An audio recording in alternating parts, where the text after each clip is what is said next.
बड़े प्रेम से भाव से भगवान की अंतिम दिवस की कथा को श्रवण करें। देवादिदेव भगवान चंद्रमौलेश्वर शशि शेखर कैलाशपति काशी विश्वनाथ भगवान महादेव की पावन कथा को आप और हम सभी यहाँ पर श्रवण कर रहे हैं। कहते हैं कि कहीं जन्मों का हमारा भाग्य उदय होता है जब भगवान की पावन कथा हमें श्रवण करने को मिलती है। बहु जन्म समर्जितेन, कई जन्म हमारे बीत जाते हैं, तत्पश्चात भगवान की कृपा से मानव तन मिलता है और मानव तन में भगवान की यह पावन कथा हमें श्रवण करने को मिलती है। सूत जी महाराज सोनकादि ऋषियों को यह पावन कथा को श्रवण करा रहे हैं। मंदराचल पर्वत पर नंदीश्वर भगवान सनत कुमारों को यह पावन कथा श्रवण करा रहे हैं। विधाता ब्रह्मा जी अपने पुत्र नारद को भगवान की यह पावन कथा श्रवण करा रहे हैं और आप हम सभी जगत कल्याण के लिए, अपने कल्याण के लिए भगवान की पावन कथा को श्रवण कर रहे हैं। तो आइए भगवान की पावन कथा में हम प्रवेश करें। कल हमने भगवान की पावन कथाओं को श्रवण किया और भगवान महादेव के हमारे भूमंडल पर, हमारे आर्यवर्त में, हमारे भारतवर्ष में 12 ज्योतिर्लिंग हैं। हमने उनकी कथा को श्रवण किया। कल हमने भगवान की ज्योतिर्लिंगों की कथा को श्रवण किया। कितने ज्योतिर्लिंग की कथा श्रवण करी हमने, याद है कि भूल गए? कितने ज्योतिर्लिंग की कथा सुनी?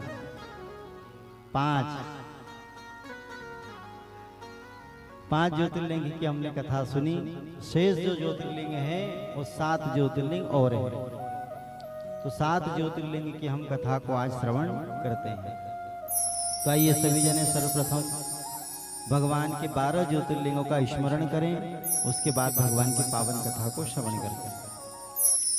सौराष्ट्रे सोमनाथं च श्रीशैले मल्लिकार्जुनम् उज्जैनीयं महाकालम् ओंकारं ममलेश्वरं परल्यां वैद्यनाथं च डाकिन्यां भीमशंकरं सेतु वंदे तु रामेशं नागेशं दारुकावणे वाराणस्यं तु विश्वेशं त्र्यंबकं गौतमी तटे हिमालय तु केदारं कृष्णेशं शिवालये एतानि ज्योतिर्लिंगानि सायं प्रातः पठन्नर सप्त जन्म कृतं पापं स्मरणेन विनश्यति।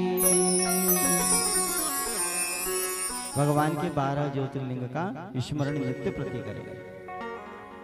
हमने कल भगवान के वैद्यनाथ ज्योतिर्लिंग तक की कथा को श्रवण किया था। आगे के जो ज्योतिर्लिंग है वह ज्योतिर्लिंग है भीमाशंकर ज्योतिर्लिंग। भीमाशंकर ज्योतिर्लिंग कहाँ पर है? आइए बड़े प्रेम से सूत जी महाराज सोनकादि ऋषियों को कथा श्रवण करा रहे हैं और हम भी भगवान की पावन कथा को श्रवण करते हैं। भीमाशंकर ज्योतिर्लिंग महाराष्ट्र की पावन भूमि में है और पूना से जब हम चलते हैं नासिक की तरफ तो वहीं पर भीमाशंकर भगवान ज्योतिर्लिंग रूप में विराजमान होकर के अपने भक्तों के मरणोत्तर पूर्ण करते हैं। भीमाशंकर ज्योतिर्लिंग का प्रादुर्भाव कैसे हुआ? तो बहुत सुंदर कथा है, बड़े प्रेम से आप श्रवण करिए। नंदीश्वर भगवान सनत कुमारों को श्रवण करा रहे हैं, सूत जी महाराज सोनकादि ऋषियों को श्रवण करा रहे हैं।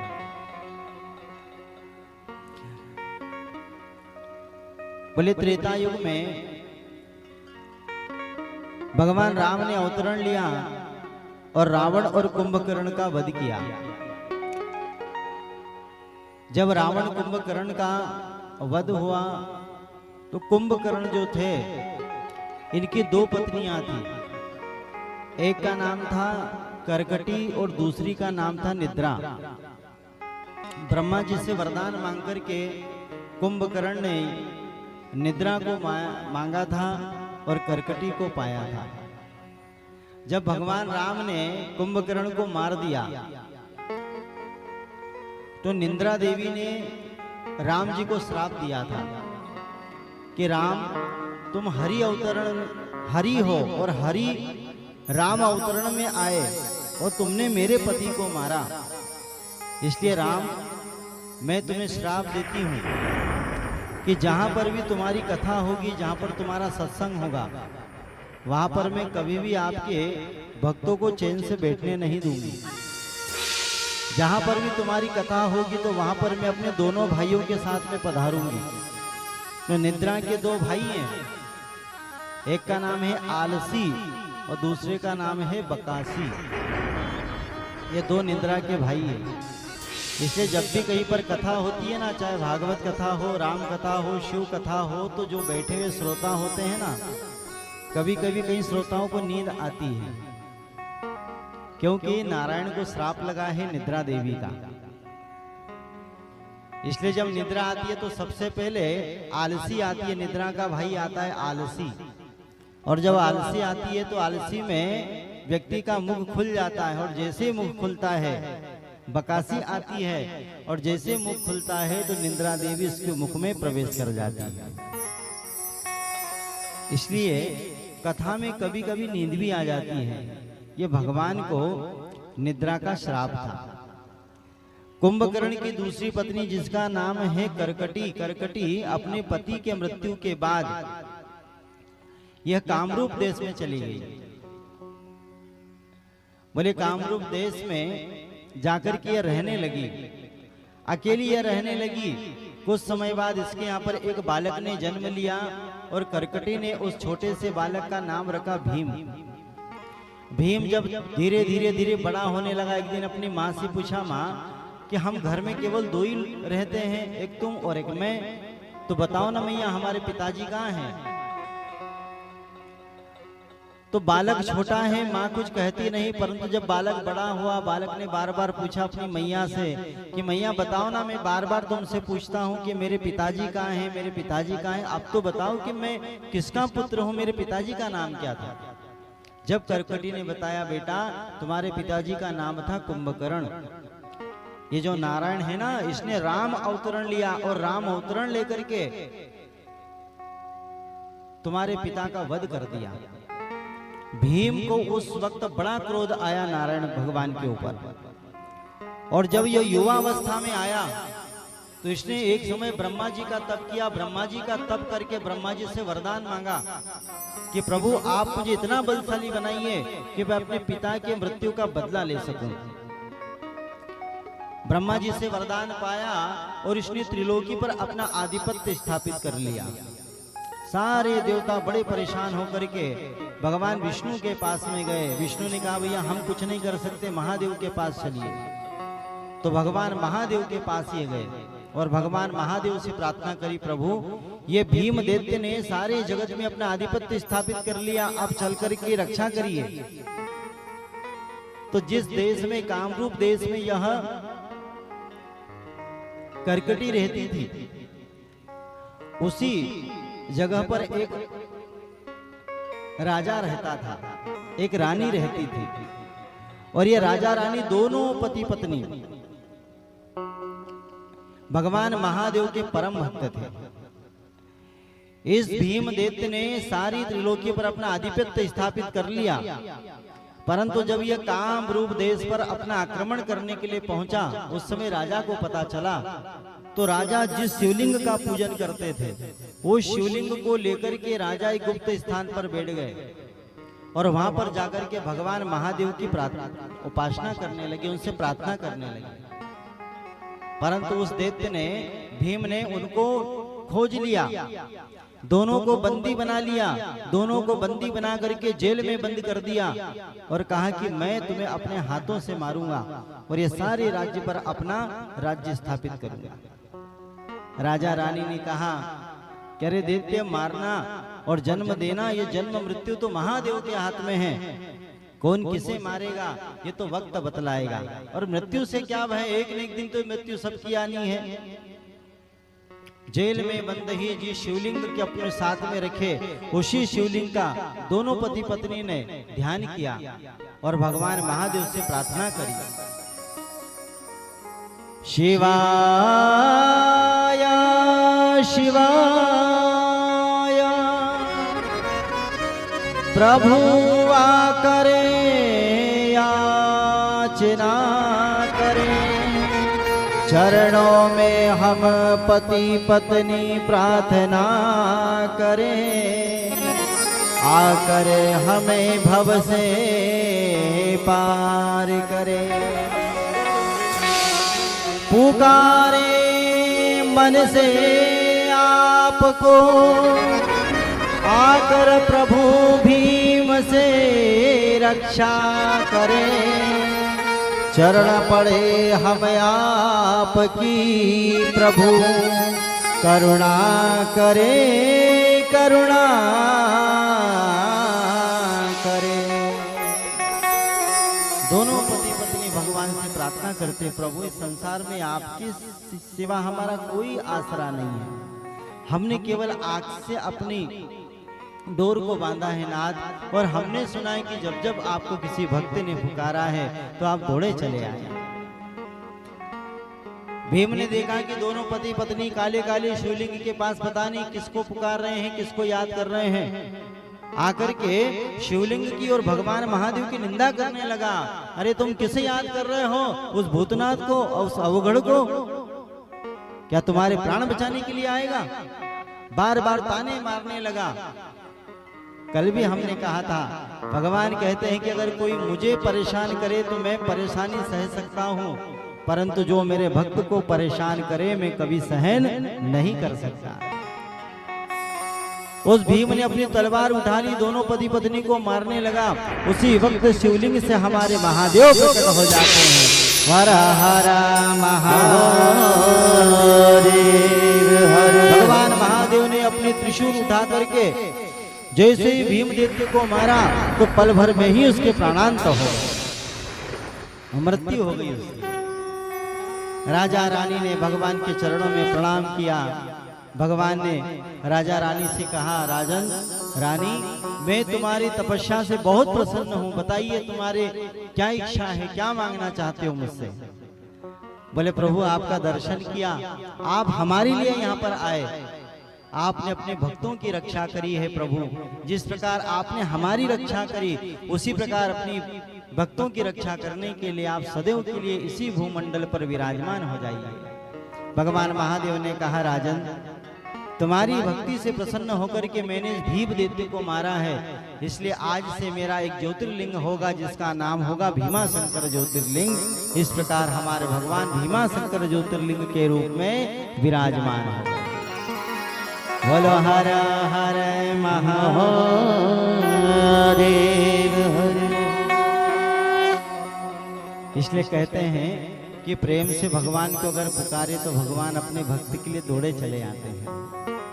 कभी कभी देखा होगा ना, जब कोई माँ अपने बच्चे को झूले में सुला देती है और झूले में सुलाने के बाद वो अपने काम में लग जाती है, और फिर कभी बच्चे को माँ की याद आती है तो बच्चा छोटा सा होता है, वो बोल नहीं पाता, फिर क्या करता है, वो जोर जोर से रोता है, और जब जोर जोर से रोता है तो माँ उसकी आवाज सुन करके दौड़ती चले आती है। भले ही माँ के पास में संसार के 1000 काम क्यों ना हो, फिर भी अपने पुत्र के लिए वह दौड़ करके चली आती है। उसी प्रकार हमारे भगवान हैं, जो भक्त भगवान को बड़े प्रेम से याद करता है तो वह भी माँ की जैसे दौड़ता चला हुआ आ जाता है।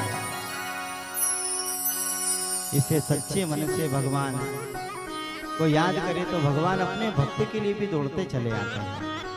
ऐसे भगवान भीमाशंकर ज्योतिर्लिंग के रूप में महाराष्ट्र की भूमि पर विराजमान हो गए। अगले जो ज्योतिर्लिंग है, अगले ज्योतिर्लिंग है रामेश्वर ज्योतिर्लिंग। ये रामेश्वर ज्योतिर्लिंग कहाँ पर है? बोले दक्षिण भारत में तमिलनाडु राज्य में सागर के किनारे हमारे भगवान महादेव ज्योतिर्लिंग के रूप में विराजमान है। और यह ज्योतिर्लिंग कब प्रादुर्भाव हुए? बोले त्रेता युग में। त्रेता युग में जब राम जी सीता की खोज करते करते करते समुद्र किनारे पर पहुंचे और भगवान राम को समुद्र में सेतु बांध बनाना था। और पता है ये जो राम जी हैं इनके इष्ट हैं भगवान महादेव, और राम जी को भगवान महादेव जैसा प्रिय संसार में कोई नहीं है। इसलिए राम जी ने ज्योतिर्लिंग की स्थापना करके हमको बहुत अच्छा संदेश दिया है कि अपने जीवन में अगर कोई काम आरंभ करो तो सबसे पहले अपने भगवान को मना लेना, उसके बाद किसी कार्य को आरंभ करना। जो भगवान को याद करके अपने कार्य का आरंभ करता है तो भगवान उसको उसके कार्य में विजय प्रदान करते हैं। ऐसे हमारे राम जी ने हमको सिखाया है। जब राम जी को सेतु बांध बनाना था, रावण पर विजय प्राप्त करना था, उस समय राम जी ने सागर किनारे रेत का शिवलिंग बनाया और रेत का शिवलिंग बना करके भगवान महादेव से प्रार्थना करी, प्रभु आज मैं रावण पर विजय प्राप्त करने के लिए जा रहा हूं और प्रभु आपको पता है कि रावण आपका कितना बड़ा भक्त है। इस पूरी त्रिलोकी के अंदर रावण से बड़ा शिव भक्त कोई नहीं है बंधुओं। और ऐसे भक्त पर जब युद्ध करने के लिए जा रहे हैं राम जी, तो सबसे पहले भगवान महादेव को याद किया, प्रभु ये रावण आपका परम भक्त है और एक भक्त का मैं कैसे सामना कर सकता हूं, बस आप ही मेरे सहारा हो। अगर आपने मुझे आशीर्वाद नहीं दिया तो मैं रावण पर विजय प्राप्त नहीं करूंगा। और महादेव ये राम तो केवल आपका दास है, मैं आपसे प्रार्थना करता हूं नाथ कि सागर पर मैं सेतु बांध बना रहा हूं और सेतु बांध बनाने में मुझे आपका सहयोग चाहिए, प्रभु आपका आशीर्वाद चाहिए। उसी वक्त भगवान राम ने रेत का शिवलिंग बनाया और रेत का शिवलिंग बना करके भगवान का वहां पर दिव्य पूजन किया है। बोल हर हरे महादेव थापी लिंग विधि वत करी पूजा, थापी लिंग विधिवत करी पूजा। श्री राम जय राम जय जय राम, थापी लिंग विधिवत करी पूजा। श्री राम जय राम जय जय राम, शिव समान मोहि प्रिय न दूजा। श्री राम जय जय राम, शिव समान मोहि प्रिय न दूजा। श्री राम जय जय राम। आप लिंग विधिवत करी पूजा। राम जी ने विधिवत शिवलिंग की रचना की है, रेत का शिवलिंग बनाया और भगवान महादेव से प्रार्थना करी, प्रभु मैं सेतु बांध बना रहा हूं, आपकी कृपा से मुझे सेतु बांध में सहयोग प्रदान हो और रावण पर मैं विजय प्राप्त कर सकूं, आप ऐसी कृपा मेरे ऊपर बनाना। उसी वक्त शिवलिंग से हमारे भगवान महादेव प्रकट होते हैं। भोलेनाथ भगवान की जय हो। राम जी से भगवान ने कहा, राम जी आप जिस निमित्त से मेरे शिवलिंग का यहाँ पर निर्माण किए हैं, मेरा आशीर्वाद है कि आपको सेतु बांध में भी सहयोग मिलेगा, आपका सेतु बांध भी बनेगा और आप रावण पर भी विजय प्राप्त करोगे। रावण भले मेरा भक्त है परंतु उसे भक्ति का भी अभिमान है। और भगवान कहते हैं अभिमान चाहे कैसा भी हो, चाहे वहां भगवान का अनन्य भक्त ही क्यों ना हो, और अगर भक्त को भी भक्ति का अभिमान है तो भी वह भक्ति भगवान अमान्य करते हैं। रावण भले भगवान का भक्त था परंतु उसे भक्ति का भी अभिमान था, इसलिए उसके अभिमान ने ही उसको मारा है। राम जी तो केवल निमित्त थे, बस उसके अभिमान ने उसको मारा। भगवान प्रकट हो गए, भगवान ने प्रकट होकर के आशीर्वाद दे दिया। भगवान जाने लगे, राम जी ने कहा प्रभु कहां जा रहे हो? अरे जिस प्रकार आपने मेरे काम को पूर्ण किया है और मुझे रावण पर आप विजय प्राप्त कराएंगे, उसी प्रकार आप मुझे वरदान दीजिए कि आप यहीं पर रहेंगे और यहीं पर रह करके आपके द्वार पर जो भी आपके दर्शन करने के लिए आए और जीवन का चाहे कैसा भी युद्ध क्यों ना हो, उस युद्ध में अपने भक्तों को आप सदैव विजय प्रदान करेंगे, आप में से ऐसा वरदान दीजिए।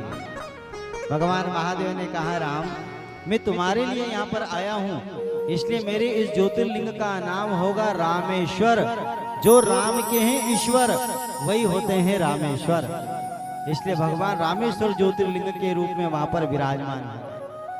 इसलिए जीवन में कोई अच्छा कार्य करो, बड़ा कार्य करो, तो एक बार रामेश्वर भगवान को अवश्य याद करना। ये रामेश्वर भगवान हर प्रकार की विजय प्राप्त कराने में बड़ा आशीर्वाद प्रदान करते हैं। जैसे हमारे भगवान रामेश्वर ज्योतिर्लिंग के रूप में तमिलनाडु राज्य में सागर के किनारे विद्यमान हो। बोलो हर हर महादेव हर। इसलिए भगवान महादेव को कभी अपने आप से अलग मत समझो। ये तो हमारे सदैव संग संग रहते हैं, सदैव हमारे पास पास रहते हैं। इसलिए भगवान महादेव से कहो, प्रभु आप हमारे हैं और हम आपके हैं, आप हमारे हो और हम आपके हैं, ऐसा अपना भाव रखो। कहते हैं कि हम बहुत सारे संबंध बनाते हैं संसार में, माता पिता भाई बहन मौसा मौसी चाचा चाची सब संबंध बनाते हैं सबसे।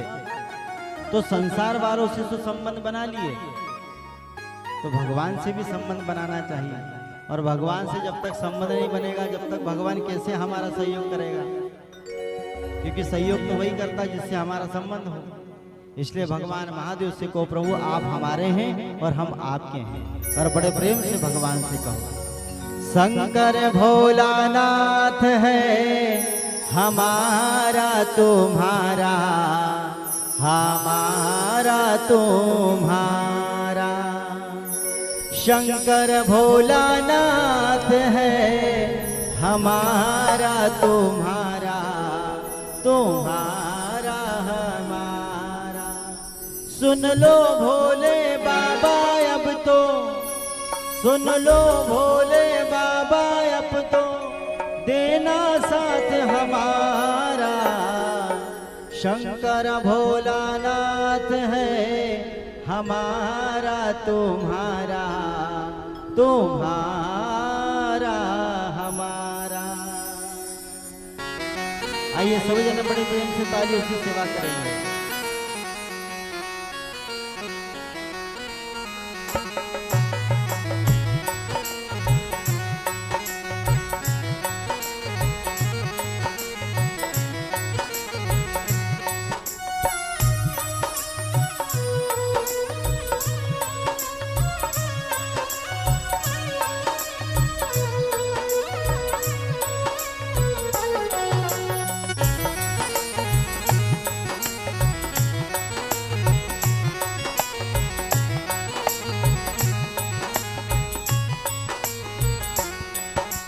शंकर भोलानाथ है हमारा तुम्हारा, तुम्हारा हमारा। शंकर भोलानाथ है तुम्हारा हमारा, तुम्हारा हमारा। शंकर भोलानाथ है हमारा तुम्हारा, तुम्हारा हमारा।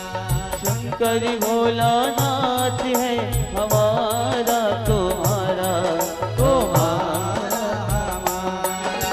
सुन लो भोले बाबा अब तो, सुन लो भोले बाबा अब तो, सुन लो भोले बाबा अब तो, सुन लो भोले बाबा अब तो, देना साथ हमारा।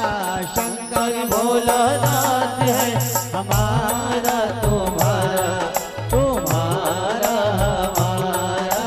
शंकर भोलानाथ है हमारा तुम्हारा, हमारा तुम्हारा।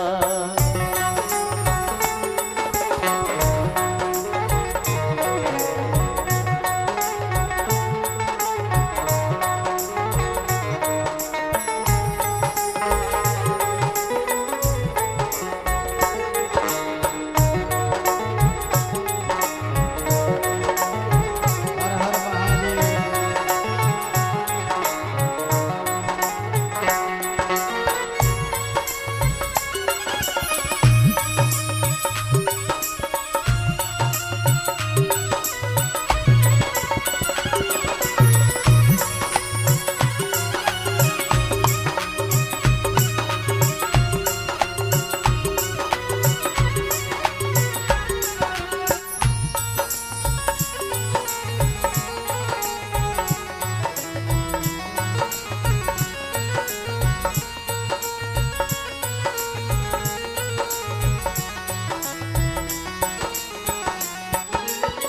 भी जन्म मिलेगा सेवा तेरी करेंगे। तो जब भी जन्म मिलेगा सेवा तेरी करेंगे। जब भी जन्म मिलेगा सेवा तेरी करेंगे। जब भी जन्म मिलेगा सेवा तेरी करेंगे। करते तुमसे वादा शरण में तेरी रहेंगे। करते तुमसे वादा शरण में तेरी रहेंगे। करते तुमसे वादा शरण में तेरी रहेंगे। करते तुमसे वादा शरण में तेरी रहेंगे। देना बाबा साथ हमारा, देना बाबा साथ हमारा, बनके तुम तो साथी। शंकर भोलानाथ है हमारा तुम्हारा, तुम्हारा हमारा। शंकर भोलानाथ है हमारा तुम्हारा, तुम्हारा हमारा। हर हर महादेव। जय हो।